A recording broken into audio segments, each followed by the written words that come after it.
ہمیشہ اپنی سوچ کو اچھا رکھو، کیونکہ نظر کا تو علاج ہوتا ہے لیکن نظریے کا علاج نہیں ہوتا ہے۔ تو کبھی بھی بدگمانی نہ کرو، کیونکہ میرے حضور نے فرمایا بدگمانی یہ گناہ کبیرہ ہے۔ کسی کے لیے برا سوچنا، کوئی کسی سے ملنے جا رہا ہے، کسی کے گھر جا رہا تو یہ سوچ لینا کہ اس کا کوئی معاملہ ہے، یہ چیز یہی تو بدگمانی ہے۔ اور رسول اللہ صلی اللہ تعالیٰ علیہ وسلم نے فرمایا کہ بدگمانی یہ گناہ کبیرہ ہے۔ لوگوں پر 3 احسان کرو، اگر کسی کو نفع نہیں دے سکتے تو اس کو نقصان بھی نہ پہنچاؤ، اگر کسی کو خوشی نہیں دے سکتے تو اس کو رنجیدہ بھی نہ کرو، اور اگر کسی کی تعریف نہیں کر سکتے تو پھر برائی بھی مت کیا کرو۔ کون حق دیتا ہے تم کو کسی کی برائی کرنے کا؟ کون حق دیتا ہے تم کو کسی کو غم دینے کا؟ کون حق دیتا ہے تم کو کسی کو نقصان پہنچانے کا؟ خواجہ پیا کے خلیفہ ہے اور مرید بھی ہے حضرت خواجہ بختیار کاکی رحمۃ اللہ علیہ۔ حضرت خواجہ بختیار کاکی رحمۃ اللہ علیہ پر زنا کا الزام لگ گیا۔ آپ پر زنا کا الزام لگا تو آپ کا مرید کوئی عام آدمی نہیں تھا، آپ کے مرید اس وقت آپ کا مرید دلی کا بادشاہ، جن کو آج ہم کہتے شمس الدین التمش رحمۃ اللہ علیہ، وہ آپ کے مرید ہو گئے۔ اور آپ پر الزام کیا لگایا گیا کہ آپ نے زنا کیا، معاذ اللہ رب العالمین، کہ آپ نے زنا کیا۔ ایک عورت آئی چیختی پکارتی اپنے کپڑوں کو پھاڑتی ہوئی اور کہنے لگ گئی مجھے انصاف دو، انصاف، مجھے انصاف چاہیے، انصاف۔ وہ یہ کہنے لگ گئی کہ مجھے انصاف چاہیے۔ بادشاہ نے کہا بتا تو صحیح آخر بات کیا ہے؟ وہ کہنے لگ گئی کہ آپ بھی انصاف نہیں کر پاؤ گے۔ کہا بتا تو صحیح۔ وہ کہنے لگ گئی کہ آپ جن سے مرید ہونا انہوں نے میرے ساتھ زنا کیا، اور یہ جو گود میں میری بچہ ہے یہ اس کی گواہی دیتا ہے کہ انہوں نے میرے ساتھ زنا کیا۔ 4 گواہ خرید لیے گئے، جو کہ اس وقت خرید و فروخت کا معاملہ چل رہا تھا بہت زیادہ۔ 4 گواہ زبردستی کے تیار کر لیے گئے۔ خواجہ بختیار کاکی رحمۃ اللہ علیہ کو بلایا گیا۔ بلانے کے بعد میں عورت سے پوچھا اب بتا۔ جب انہیں دیکھا کہنے لگ گئی ہاں یہی ہے جن کا بیٹا میری گود میں ہے، انہیں نے میرے ساتھ زنا کیا ہے، وہی بچہ جو زنا سے پیدا ہوا وہی بچہ یہ ہے۔ اور پھر گواہوں کی گواہی لی گئی۔ اب بادشاہ چونکہ حضرت خواجہ بختیار کاکی کا مرید، اس کے پیروں کے نیچے سے زمین نکل گئی کہ یار دیکھو تو کس پر الزام لگا۔ اس کا یقین تو کبھی یہ نہیں گمان کر سکتا نا وہ کہ میرا پیر ایسا کر سکتا ہے۔ اب عدالت لگائی گئی، لگانے کے بعد میں آج کی عدالت برخاست کر دی گئی۔ رات ہوتی ہے، حضرت خواجہ بختیار کاکی رحمۃ اللہ علیہ اپنے بستر پر جاتے ہیں، بستر پر آرام کرتے ہیں، نیند آ جاتی ہے۔ آپ کے خواب میں اجمیر کے راجہ میرے خواجہ پیا آ جاتے ہیں۔ آنے کے بعد میں خواجہ پیا کہتے ہیں بختیار کاکی کس لیے پریشان ہو؟ فرمایا یہ وجہ۔ عرض کرنے لگ گئے خواجہ پیا سے کہ یہ بات ہوئی ہے۔ کا گھبرانے کی ضرورت نہیں ہے، تیرے ساتھ کوئی نہ ہو لیکن اجمیر کا راجہ تیرے ساتھ ہے۔ اللہ اکبر۔ حضرت خواجہ پیا سے پھر وعدہ لیا حضرت بختیار کاکی نے کہ آپ آ جائیے۔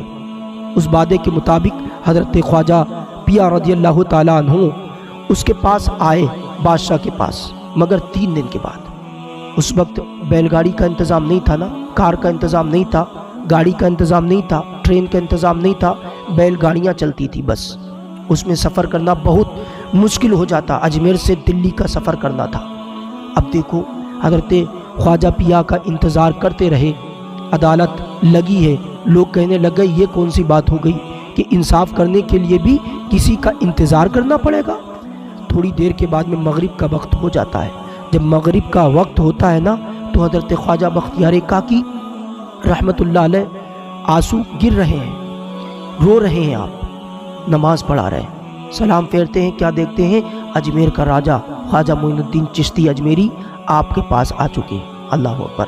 اب جب خواجہ بختیار کاکی نے دیکھا نا تو خوش ہو گئے اور اپنے مرشد سے چپٹ کر رونے لگ گئے۔ اور پھر خواجہ پیا نے ان سے فرمایا اے بختیار روتا کیوں ہے؟ کیوں روتا ہے؟